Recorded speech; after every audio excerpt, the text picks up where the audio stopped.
tentar mostrar um barulho para vocês agora. É aqui na pinça de freio.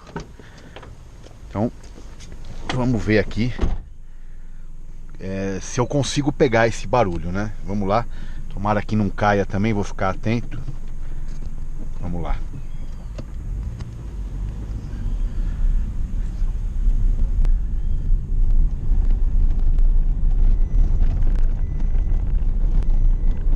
Acho que já tá pegando, né, pessoal? Vou andar um pouquinho mais rápido aqui.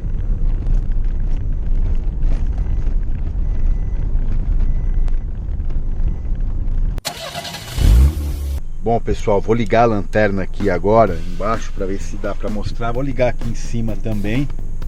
Não vai adiantar muito, mas vamos deixar essa lanterna aqui. E eu vou mostrar para vocês por que é a pinça do freio. Olha isso, pessoal.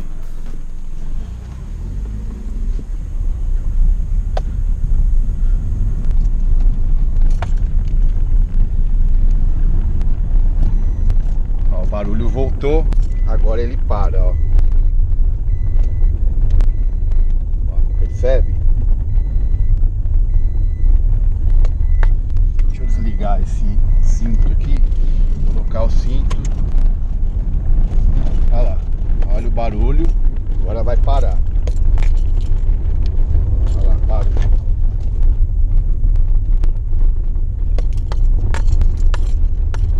Agora freando e acelerando junto aqui, ó. Eu vou tirar agora o pé.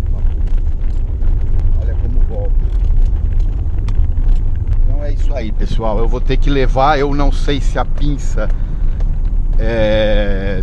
dá para fazer a mesma gambiarra. Vou parar aqui para falar melhor. Bom, enfim, isso aconteceu também no meu Honda City na época. E na época colocou uma fita de dupla face ali e a coisa foi resolvida.